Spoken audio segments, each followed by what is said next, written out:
Hello, I'm going to make this quick video to show you how you can build a retargeting campaign on the LinkedIn platform. In this specific campaign, it's going to be bottom of funnel, but I'm still going to be targeting my regular 90-day retargeting buckets. The important thing to remember is that you do have to have your matched audiences in place. So if you don't have those, please set those up as soon as possible. Now, some of the most important to set up right away is your website visit campaigns, website visit audiences, because these are not retroactive. They will only start collecting data once you have the insight tag active on your site and you have this website visit audience built. So if I only had the 180-day website visits and I wanted to target people that visited in the last 90 days, it wouldn't be available to me. So once I create it, from that point forward, it'll only start collecting them. Now, I like to build audiences for my company page visitors, for my website visitors, for people that engage with my top of funnel ads. And if you have any videos, you want to use video views as well. So now we'll go ahead and go back over to Campaign Manager, or we can build the ads. I'm going to go into the appropriate group. I'm going to go ahead and create a new campaign. Now for this campaign, I'm going to choose website visits. Brand awareness tends to do if you have a small audience also. Remember, this is an interested, engaged audience already, so it's okay to run brand awareness to try to reach as many of them as possible. That being said, I do like the control of website visits, and I also feel that the audience now is probably going to exceed a couple thousand. I can put a manual bid in there. Really, what it comes down to is testing it and see what works best for you. But again, usually with a small audience, I do like to use brand awareness because I'm just trying to reach as many of them as possible. I don't want the algorithm to optimize for anything. Just show my ads to as many people as you can. So let's go in. And first and foremost, I'm going to use my naming convention. So again, these ads are going to focus on having a direct call to action. So let's chat, schedule a call. So I'm going to put this as a bottom of funnel campaign. I'm using the website visits objective. I'm going to be using images, single image ads for these. And then the launch date is today. So I'll be putting today's date. Then I'll go ahead and select the objective that I want. Come down. You'll always want to make sure that you change this to permanent. Recent or permanent means even people that visited that country but left and went back to their home country, they're still going to be included in that targeting. I want to include Canada in my targeting. Now, here's really how you get those retargeting audiences that you built. So I'm going to go over here to audiences, and there's this option on here that says retargeting. So I'm going to click on that. Now, these are any matched audiences you built based on anybody that's engaged with ads or visited anything. So if you have document ads running and they have engagement, you can retarget them. Events, you can use Conversions API to pull in retargeting audiences from your CRM. So there's quite a bit you can do here. So I'm going to go to my company page, and I'm going to use my 90-day visitors. So I have 2,000 people that have been to the company page. I'm going to go down to my website visits. I'm going to use my 90-day website visits, and then come back to retargeting here, single image interactions. I'm going to also use 90-day single image interactions. Looks like I have another 1,500. Now, these aren't necessarily all going to add up one on top of the other.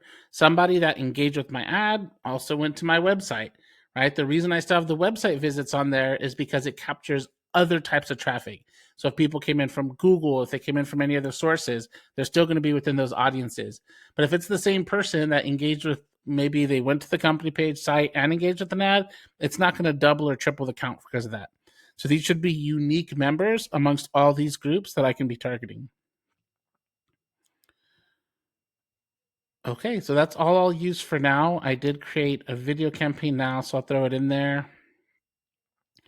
Now, here's where you can get hyper-focused as well. So if you're targeting a segment or you want to make sure you maintain the integrity of your target audience, and you might have a B2B and a B2C offer where you pick up other types of traffic, or there might be people that are unqualified that have hit your website, you can hit narrow, and then you can put your additional job filters,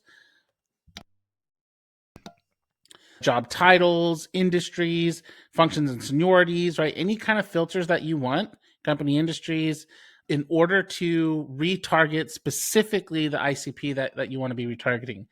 In this situation, I'm going to keep them all in there for now. I don't really have an ICP I want to focus on. I could put in the filters for my total addressable market, but I really don't think my audience is at that size yet. If my audience starts getting to 6, 7, or 8,000 people, I'll probably include additional filters to bring it back down, because I do want to build frequency, but in front of the right people. From there, I'll come down. If you've seen my other videos, I am a proponent of using Audience Network. I like to follow people around where they are, but remember, you always have to put your exclusions. You should never leave your Audience Network unexcluded, because if you look at it, people are here on sedan cars or pickup or performance vehicles, or you're going to see in a second, we're going to get down to babies and toddlers, pets, food and drink. Those are all really irrelevant categories. Now, for retargeting, I am trying to stay top of mind, right? So I don't mind following people around to all the different websites they're on. The issue with that is I don't want accidental clicks and I don't want bot clicks. I want to try to keep it as clean as possible for my targeting and for my placement. Again, ideally, I'd probably run a programmatic channel. I'd follow people on all these different categories, but in this situation, I'm trying to leave it semi-relevant. Things like technology and computing, news, law and government, maybe not law and government, business category, right? Certainly want to come up on there. There's categories like advertising, business software. Do I need agricultural? No, probably not. Construction. But remember, this is still people that are in your target audience. It's not just random people. So if they go to a construction site and they see my ad, they already know my brand. So I'm just keeping it in front of them and trying to entice them to convert. If I notice too much money is going into Audience Network, I'm going to restrict more categories. Or a best practice is you create one campaign that does not use Audience Network, and then you create another campaign that does use Audience Network, and you just put less budget to that campaign. In our situation, we're not using enough budget where I can create both of those campaigns, so I am going to use it to get as much exposure as I can. You'll then set your daily budget. Scroll down. I'm going to leave it at maximum delivery. I would switch to manual bid if necessary during the campaign if my cost per click starts going too high. As of right now, I just want to try to reach as many people as possible. I'm going to select my conversion metrics. Go ahead and hit save. And then from here, all you have to do is load in your ads and launch the campaign. But that's how you build a retargeting campaign. You want to make sure your matched audiences are in place. You come into the ad platform, you select your geography, and then you go select those match audiences. And one other thing you want to remember is they need to be ORs. So don't put in a matched audience and then hit narrow, put in a matched audience, hit narrow. You want to make sure you continue doing it so it says website or company page or single image. Otherwise, if you use and, what you're going to notice is they would have had to visit the website and the company page and engage with an ad. You're probably not going to have anyone in your audience.